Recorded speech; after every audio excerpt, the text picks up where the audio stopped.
They tried to hide the truth, until one secret recording brought the courtroom to a standstill. Diddy's lawyer was just kicked out mid-hearing after a judge heard what's on that tape. Subscribe to my YouTube channel for the full breakdown, because what happens next will shock you. This is a verbatim transcript of federal courtroom testimony from the Sean Diddy Combs trial, as reported. As we proceed, viewer discretion is highly advised. This content is presented for educational and entertainment purposes only. There are moments in a courtroom that go exactly as planned. Scripted, stiff, every word measured, every motion predictable. Then there are moments like this, moments that snap the air out of the room like a vacuum.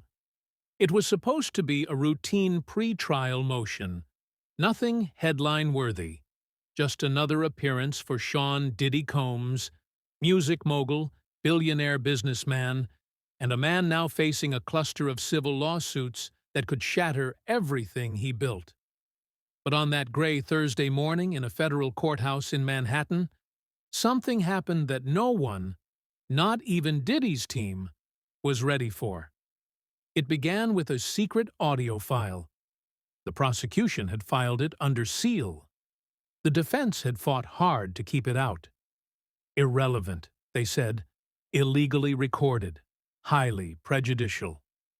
Diddy's attorney, Robert Mangold, a man who'd defended CEOs, rappers, and even politicians, looked confident, almost smug, as he argued its exclusion. But Judge Karen Wilcox wasn't convinced. She said little, took notes, then quietly recessed the courtroom and disappeared into her chambers with the audio file in hand. 15 minutes passed, then 20. When she returned, she didn't sit. She didn't look at the prosecution. And she didn't glance at Diddy. She stared straight at Mangold. "Counsel," she said, voice sharp and unwavering, "you are dismissed, effective immediately." Gasps, audible ones. People leaned forward. Phones were gripped tight under tables. Mangold stood frozen. "Your Honor, She raised a hand. "You are no longer permitted to represent Mr. Combs in these proceedings. Security will escort you. This court does not tolerate compromised representation." The courtroom, a moment ago charged with legal posturing, fell into stunned silence. Diddy didn't say a word.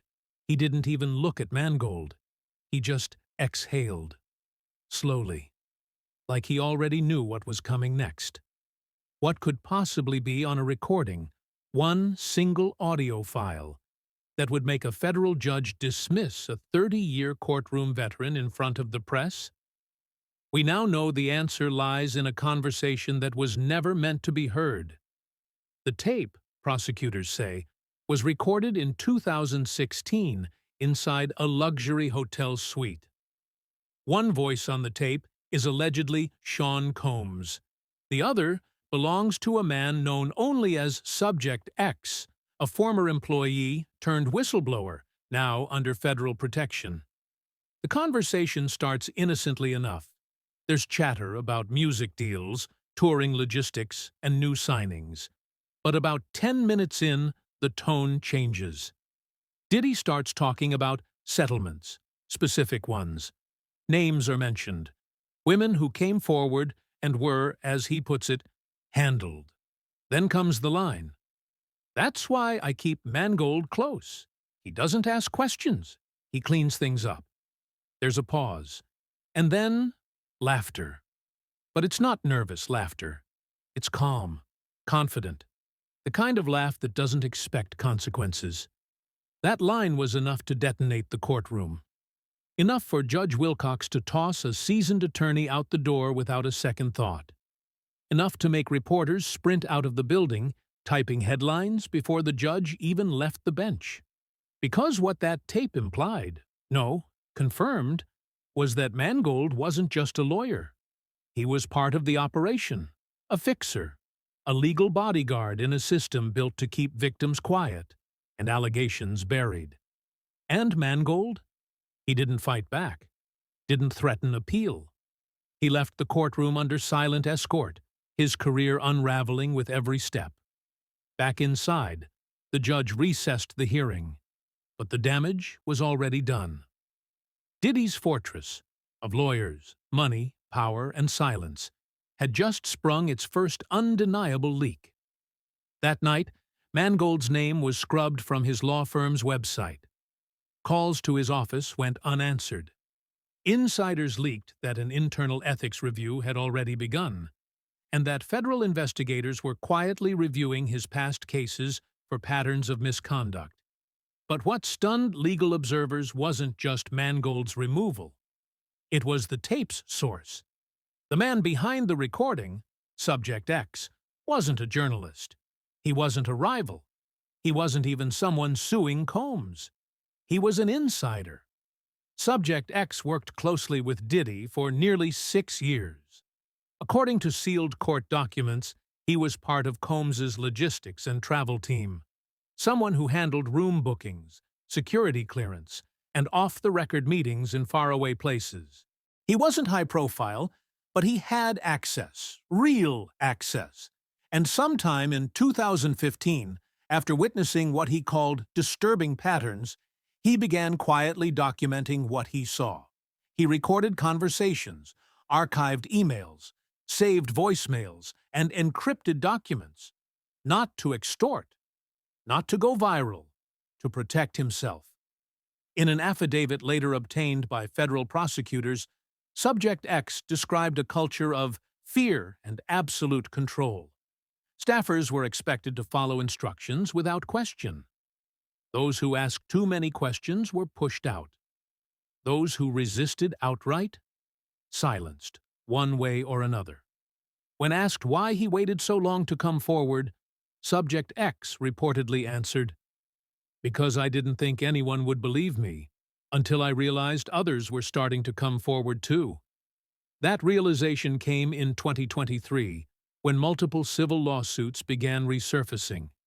Allegations of abuse, intimidation, surveillance, payouts. Subject X reached out to a legal nonprofit who facilitated contact with federal prosecutors. And from there, the story cracked open. He turned over multiple encrypted drives, including audio files, photos, and financial documents. The recording Judge Wilcox heard? That was just one of the dozens. Behind the scenes, the DOJ has been reviewing the material for months. They've traced offshore payments, reviewed emails sent from burner phones, confirmed the identities of individuals paid to stay quiet. And now, armed with real evidence, they're considering something far bigger than a civil case. They're building a RICO case. Because if Diddy used lawyers, staff, settlements, and a network of silence to protect a long-term pattern of coercion, then the feds won't just come for him. They'll come for the entire machine. And when a machine starts breaking, the bolts come loose fast. Within 48 hours of the courtroom incident, sources say 3 more former employees reached out to investigators. 2 had signed NDAs. 1 had previously settled a claim in private. All 3 said the same thing. "We didn't think anyone would ever listen." Diddy's empire is built on decades of power: music, fashion, television, liquor brands, real estate. But those empires don't just fall from outside pressure. They collapse from the inside. When silence finally breaks. What the public saw that day wasn't just a dramatic legal twist. It was a turning point. Because now the story isn't about whether Sean Combs is guilty of one allegation. It's about whether he's been protected by a system of enablers, lawyers, assistants, friends, who helped erase stories before they became headlines. The next hearing, scheduled in just a few weeks, will determine whether the original audio and any subsequent recordings will be admitted as formal evidence. If it is, we won't just be talking about civil lawsuits anymore. We'll be talking criminal conspiracy, obstruction, witness tampering, RICO, and, with Subject X still cooperating, Federal investigators are rumored to be preparing subpoenas for several names that appear across multiple files, some of whom are current executives at major entertainment firms. As for Diddy, he has not made any official statement since Mangold's dismissal. His new legal team has requested to delay public comment until after the admissibility hearing. But behind the scenes, panic is real. Several deals are on hold. Brand partners are quietly cutting ties. Collaborators are deleting old posts. And one former tour manager has reportedly gone off the grid after being named in one of the encrypted files. The storm has begun. And unlike before, this one isn't coming from the tabloids. It's coming from a federal courtroom, where audio doesn't lie, and where power, once untouchable, now stands very alone.